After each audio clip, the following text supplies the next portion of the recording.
আগামী দিনে পুরো চাঁপাইনবাবগঞ্জকে অচল করে দেওয়া হবে। সন্ত্রাসী কর্তৃপক্ষদেরকে অ্যারেস্ট করার একটা আলটিমেটাম দেওয়া হয়েছিল।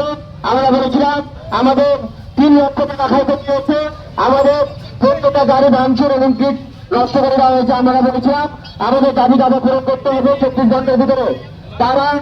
তাদের আমাদের মামলা এই যে এন্ট্রি না করে অর্থাৎ 151 মামলায় 2জনকে জনি সনি এবং মেয়েদেরকে অতৃপ্তি চালান দিয়েছে।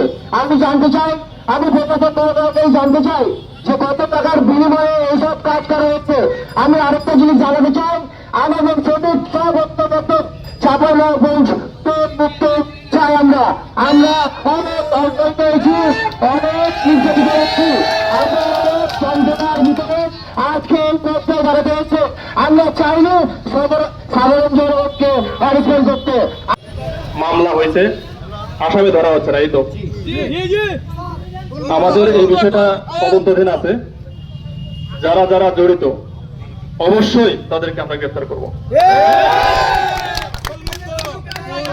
এবং টোলমুক্তর বিষয় আমরা বলতে পারবো না, কিন্তু আইন শৃঙ্খলার বিষয় যেটা সেটা আমরা বলতে পারবো। প্রথম দাবি আসামি গ্রেফতার। আমাদের 10টা সিএনজি ভাঙিয়েছে, আমাদের 10টা সিএনজি ক্ষতি করতে হবে এবং টোলমুক্ত ব্রিজ চালু করতে হবে, টোলমুক্ত ব্রিজ চালু করতে হবে। আমাদের সভাপতিকে মেরেছে এবং সভাপতিকে মেরেছে।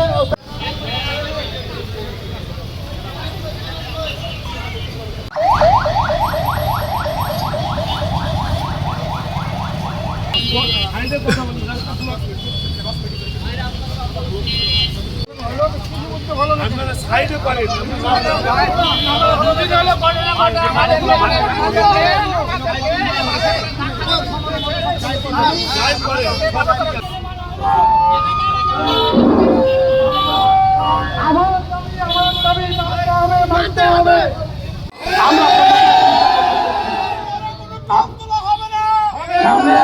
নির্যাতিত হয়েছে, আমরা এই নির্যাতনের সুরাহা চাই।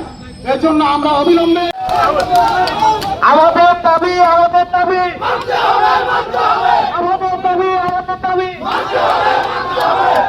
আমাদের 3 হুইলারে টোলমুক্ত না হলে, আমাদের দাবি দেওয়া সম্পূর্ণ ক্ষয়ক্ষতি পূরণ না হলে আমরা এখানে যাবো না।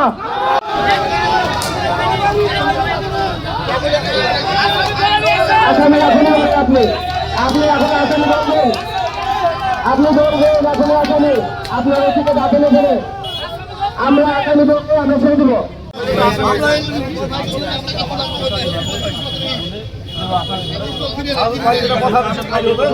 আচ্ছা, আমাদের সামনে কর্মসূচি আজকে রবিবার। আপনারা চাঁপাইনবাবগঞ্জের মানুষকে এই টোল নামক কুচুরা থেকে মুক্তি দিন। আমরা বলতে চাই, শ্রমিকদেরকে দুর্বল ভাববেন না। শ্রমিকরা যদি একবার জেগে ওঠে তাহলে এই আহ্বান রেখে আমি আমার সংক্ষিপ্ত কথা শেষ করছি এবং ভবিষ্যতে যে কোনো সিএনজি শ্রমিক ইউনিয়নের সভাপতি বাবুল ভাই, উপস্থিত সাংবাদিক ভাইরা, উপস্থিত প্রশাসন ভাইরা, উপস্থিত চাঁপাইনবাবগঞ্জ 3 হুইলার সিএনজি অটো মাহিন্দ্রার পক্ষ থেকে জানাই, যে ঘটনাতে সামান্য একটা টোলের টাকা 10 টাকা নিয়ে আমাদের নেতাকর্মী আগে মামলা এন্ট্রি করেছে, কিন্তু এখন পর্যন্ত কোন আসামি তারা প্রকাশ্যে ঘুরে বেড়ালেও কোন আসামিকে তারা গ্রেপ্তার করে নাই। আমরা দৃঢ়কণ্ঠে বলতে চাই, আগামী 24 ঘন্টার মধ্যে 1 নম্বর আসামি সিরাজুল ইসলাম সহ সকল আসামিকে গ্রেপ্তার চাই।